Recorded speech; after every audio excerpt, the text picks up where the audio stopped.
Assalamualaikum dan salam muhibah. Saya Munawar dan anda menyaksikan Inklusif. Mungkin sesuai dengan suasana kita masih menyambut musim perayaan bersempena Aidilfitri ini, kami bawakan sekali lagi Menteri Perpaduan Negara Yang Berhormat Datuk Halimah Mohamad Sadiq. Assalamualaikum Datuk. Waalaikumsalam Munawar. Ya, terima kasih kerana hadir sekali lagi. Terima kasih. Salam perpaduan keluarga Malaysia. Sama-sama. Dan ini menariknya kerana bercakap soal perpaduan. Sebelum ini ia kelihatan berada di dalam banyak portfolio. Cuma mutakhir ini 2020 diwujudkan sebagai sebuah kementerian by itself dengan sendirinya.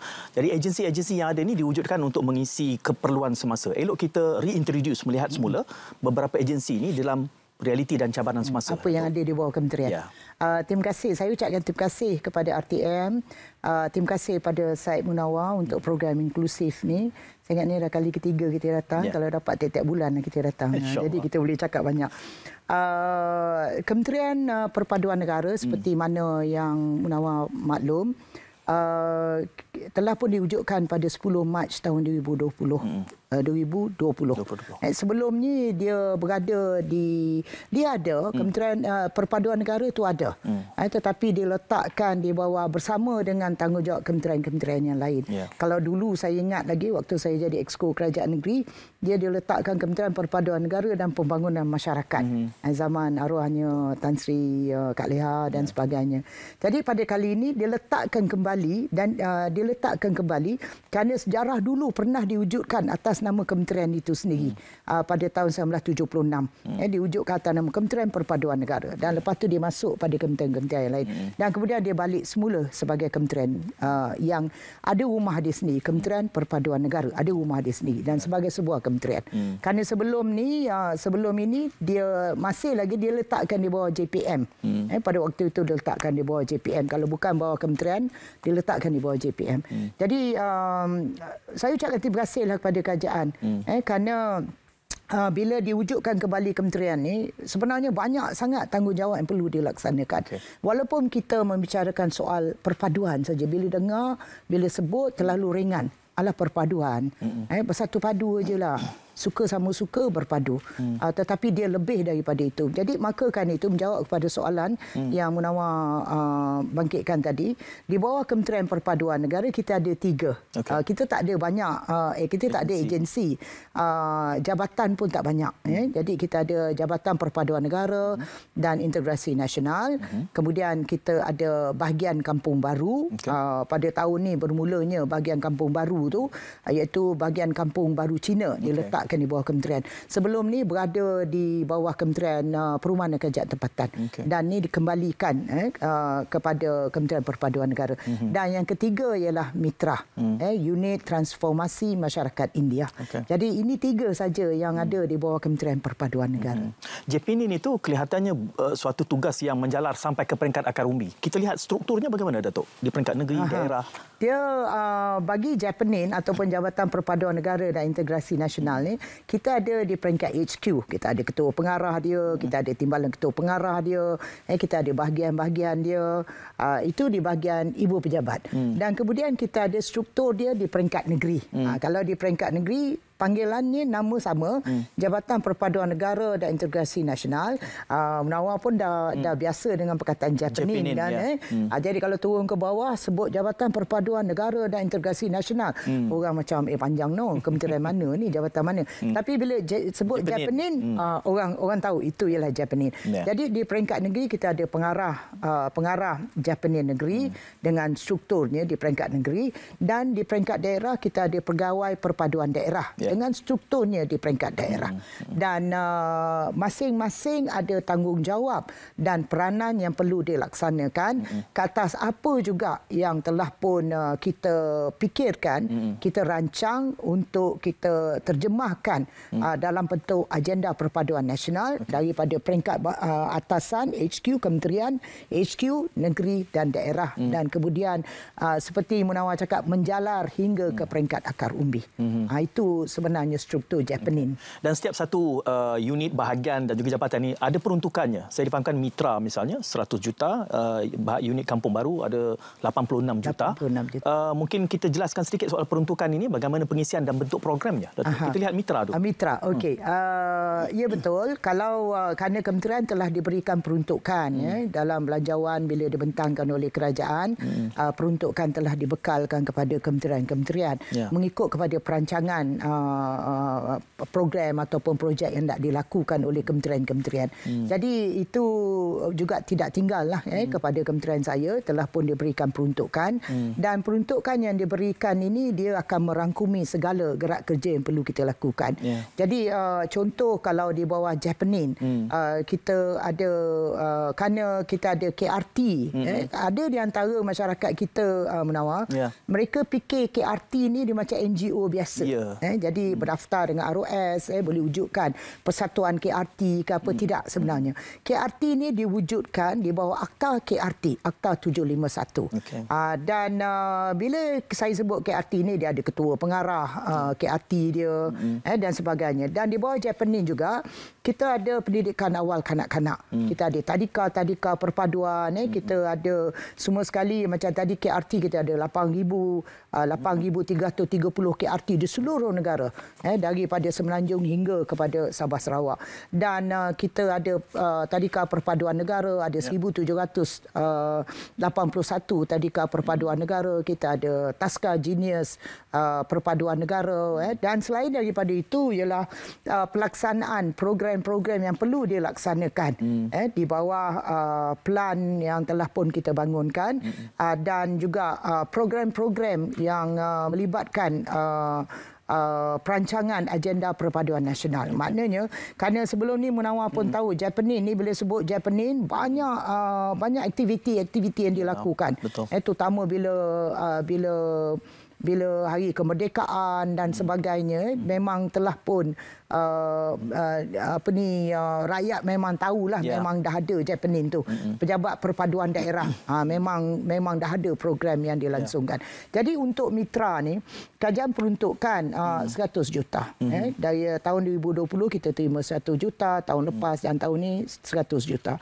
Dan 100 juta ni dulu kita ada Malaysian Indian Blueprint. Malaysian Indian Blueprint. Dan 100 juta pada waktu itu akan digunakan oleh Mitra berdasarkan kepada 3 perkara. Satu, program-program yang berkaitan dengan modal insan. Kedua, program-program berkaitan dengan keusahawanan masyarakat India. Ketiga, program yang berkaitan dengan soal kesejahteraan komuniti dan juga keluarga masyarakat India. Jadi 100 juta itu perlu dibelanjakan untuk kita laksanakan program-program ini. Sama juga lah dengan Kampung Baru dan sebagainya. Jadi itu peruntukan yang kerajaan berikan kepada kita. Dan kelihatannya semenjak MIB itu sudah pun diwujudkan, perlu diterjemahkan pula dalam bentuk program yang lebih menjurus supaya lebih tersusun dan memberikan impak melihat kepada cabaran semasa. Ada pelan tindakan masyarakat India itu diperdebatkan juga termasuk di dalam Parlimen. Dia bila kita ada MIB ni, Malaysia Indian Blueprint ni. Jadi dia sebenarnya MIB ni diwujudkan pada tahun 2017. Dia bukan bila kita membicarakan soal pembangunan masyarakat India, dia bukan jadi tanggungjawab Kementerian Perpaduan Negara di bawah Mitra aja. Kerana peruntukan yang kita dapat hanya 100 juta aja, Munawar. Tak ada banyak benda yang kita boleh buat 100 juta. Jadi kalau kita nak membicarakan soal pembangunan secara keseluruhannya masyarakat India, dah tentu 100 juta tu tak cukup. Tapi melalui MIB, Malaysian Indian Blueprint ni yang dibangunkan tahun 2017 yang saya sebutkan tadi, Mitra mengambil tanggungjawab ke atas 3 perkara yang saya sebut daripada awal tadi, modal insan, keusahawanan dan kesejahteraan komuniti dan keluarga dan sebagainya. Jadi 100 juta tu perlu dibelanjakan. Dan bagaimana tadi Munawar dia tanya dengan saya, bagaimana pengurusan perbelanjaan itu. Adakah diberikan begitu ke, atau adakah Mitra yang mengendalikan program ataupun projek bagi pembangunan masyarakat India? Dia sebenarnya 100 juta ni diperuntukkan oleh kerajaan dan dipantau oleh pihak Kementerian Keuangan. Jadi kita tak boleh main suka-suka je. Ada 100 juta, main kita enjoy sakan. Apa yang kita nak buat, kita boleh uruskan. Tak ada. Apa juga program yang telah pun disusun oleh mitra ni, kita perlu maklumkan kepada pihak Kementerian Keuangan. Jadi maka kan itu, kita wujudkan 2 jawatan kuasa. Satu, jawatan kuasa penilaian, jawatan kuasa penilai, jawatan kuasa penilai mitra. Maknanya, apa-apa juga permohonan yang dibuat secara online, bila permohonan itu dia menepati kepada syarat, kriteria, kalau ada yang tak tepat, kita akan balik semula kepada badan NGO ke apa ni yang buat permohonan, suruh updatekan. Dan bila semua syarat itu ditepati, kertas permohonan itu akan dibawa pada jawatan kuasa penilai. Dan jawatan kuasa penilai ini difungsikan oleh Yang Bahagia Datuk KSU saya. Dan bersama dengan ahli-ahli jawatan kuasanya. Dia bukan dia seorang, ada ahli-ahli jawatan kuasanya. Dan jawatan kuasa penilai akan membuat pertimbangan. Permohonan daripada NGO A untuk program ABC. Permohonan peruntukan sekian banyak. Jadi penilaian akan dibuat oleh jawatan kuasa. Dan bila badan-badan bukan kerajaan ni, atau mana-mana badan yang nak buat permohonan, kita akan juga lihat kepada pengurusi dia, ahli lembaga, pengarah dia, nak tentukan permohonan ini datang daripada NGO atau mana-mana permohonan yang genuine, yang asli, bukan yang main nak mohon duit kerajaan aja gitu, ambil duit kerajaan dan lagi. Jadi kita nak tentukan permohonan adalah permohonan yang sahih. Jadi memang dia lakukan program sebelum ini seperti yang dia mohon dan sebagainya. Bila kita ada, itu semua jadi syarat kepada permohonan. Dan bila kelulusan diberikan oleh jawatan kuasa penilai ini, maka ada perjanjian MOU, perjanjian antara pihak pemohon dengan pihak mitra. Jadi ada perjanjian dia. Dan bila ada perjanjian, peruntukan tu akan dikeluarkan secara berperingkat mengikut kepada fasa-fasa program dia yang telah pun ditetapkan oleh jawatan kuasa penilai. Pembayaran mungkin pertama 50%, 40% dan akhirnya 10%. Dan kita wujudkan juga jawatan kuasa pemantau yang difungsikan oleh Yang Bahagia Datuk KSU juga untuk memantau pelaksanaan program yang telah diberikan kelulusan melalui jawatan kuasa penilai. Jadi dan pada tahun ini kita akan pamerkan semua permohonan-permohonan yang telah pun berjaya mendapat kelulusan, berapa banyak permohonan yang diluluskan, apa program yang akan dilaksanakan, supaya dia boleh menjadi makluman umum tentang apa yang dilakukan. Jadi tidak ada penyalahgunaan dana dan sebagainya. Ini kaedahnya untuk mengisi pelan tindakan masyarakat India yang dibicarakan tadi? Yang ini ialah pada peringkat awal yang dilakukan oleh mitra pada tahun 2020 dan sehingga dia sebelum itulah 2019, 2020 sehingga pada hari ini. Dan berbalik kepada persoalan yang dibangkitkan oleh Munawar tadi, memang betul lah pihak kementerian mitra sedang bekerjasama dengan pihak Universiti Sains Malaysia, diketuai oleh Profesor Siva Murugan Pandian. Munawar pun itu kawan kita semua.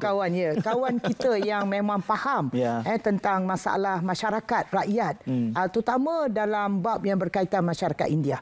Jadi kita bekerjasama dengan pihak USM. Jadi Prof Siva ni dia ada kumpulan tim dia, ramai profesor yang masuk dalam tim dia, dan kita memaklumkan, kementerian maklumkan ini bukan perkara yang kita nak buat. Kita review MIB tadi, MIB 2017 review. Yang itu ialah untuk umum, untuk semua, tanggungjawab pada semua kementerian, review. Dan review juga pada pelaksanaan 3 program yang dilakukan oleh mitra. Tak cukup. Kita nak mantapkan lagi dan lebih terancang, dan supaya dia sampai benar-benar ke bawah. Dan dia tidak seharusnya menjadi tanggungjawab kepada Kementerian Perpaduan Negara aja mitra, tapi dia mesti menjadi tanggungjawab bersama antara kementerian. Jadi maka kan itu dalam kita bangunkan Pelan Tindakan Masyarakat India ni, PTMI ni, dengan pihak USM, dan dalam cadangan Pelan PTMI ni kita juga mencadangkan untuk diwujudkan jawatan kuasa khas kabinet pembangunan sosioekonomi masyarakat India. Jadi kita cadangkan dalam PTMI ini. Dan saya telah pun berbincang dengan Yang Berhormat Datuk Mustafa Muhammad, Menteri EPU. Kertas sedang disediakan yang akan dibawa oleh EPU kepada Kabinet tentang penubuhan PTMI ini dan tentang penubuhan jawatan kuasa khas Kabinet mengenai pembangunan sosioekonomi masyarakat India ini dalam masa terdekat ni. Jadi kita harap dengan ada pelan ni Munawar, kalau dulu di bawah MIB dulu ada empat kluster, 4 kluster yang dicadangkan atau 4 tunjang yang dicadangkan. Tapi pada PTMI kali ini dia lebih macam mana nak cakap, dia lebih bersifat secara menyeluruh, holistik, dengan 5 tunjang yang ada. Termasuklah memperkasakan wanita, wanita masyarakat India kita. Jadi kita sedang dalam peringkat libat urus sekarang. Kita jumpa dengan pakar-pakar akademik kita, kita jumpa dengan semua pemegang taruh. Semua pemegang taruh, termasuklah ahli-ahli parlimen dan sebagainya, untuk kita dapatkan feedback apa yang patut diadakan untuk lebih memantapkan lagi pelan ini, insyaAllah. Seperti yang Datuk gambarkan, kedengarannya kementerian ini sangat perlu bekerja akrab dengan NGO. Dalam 2 minit yang berbaki ini pesan Datuk kepada NGO yang mungkin sedang menantikan menyaksikan. Kita sebenarnya dah adakan libat urus dengan pihak NGO dah 2 kali dah. Kita sedang dalam tindakan juga untuk membangunkan plan rakan perpaduan NGO kita ataupun Friends of Unity. Dan ini adalah kerjasama yang dibuat oleh kementerian bersama dengan Yayasan Perpaduan Negara.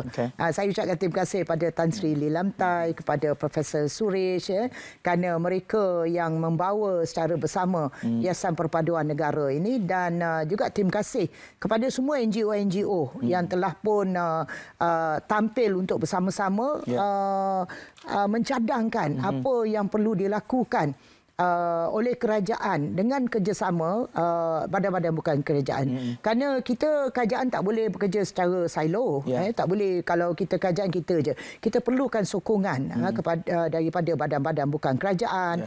Kita perlukan sokongan daripada pihak swasta. Kita perlukan sokongan daripada rakyat Malaysia untuk kita jayakan agenda perpaduan negara ini. Jadi saya harap nanti dalam sesi yang akan datang, Munawar, kita boleh bercakap dengan lebih luas lagi berkaitan dengan pelan rakan perpaduan Friends of Unity. Apabila Datuk mengatakan bahawa nanti sesi yang akan datang tu maksudnya itu arahan ataupun kami kita menantikan saja, Datuk? Itu maknanya nanti Munawar tu kanlah. Kalau dapat setiap kali saya lah datang. InsyaAllah, maknanya saya datang bersama Munawar. InsyaAllah. Jadi berpeluh-peluh saya ni. Datuk, terima kasih. Dan seperti yang Datuk mulakan di awal tadi, bahawa perpaduan ini kedengarannya mungkin sesuatu yang sangat nominal biasa. Tetapi bila kita menelusuri ke dalam, sebenarnya urusannya cukup besar dan banyak sekali. Saya doakan kekuatan buat Datuk dan pasukan di kementerian. Saya minta Munawar doakan supaya pihak kementerian dapat menjayakan pelan kami, perpaduan keluarga Malaysia, untuk aspirasi keluarga Malaysia dengan keterangkumannya, kebersamaan dengan kesyukurannya. InsyaAllah kita dapat melahirkan keluarga Malaysia. Allahumma amin. Kami dapat rasakan keikhlasan itu. Mudah-mudahan terus diberikan kekuatan. Terima kasih, Datuk. Dan terima kasih kepada semua yang menonton kami di Inklusif. Kita jumpa lagi, insyaAllah. Assalamualaikum. Salam muhibah.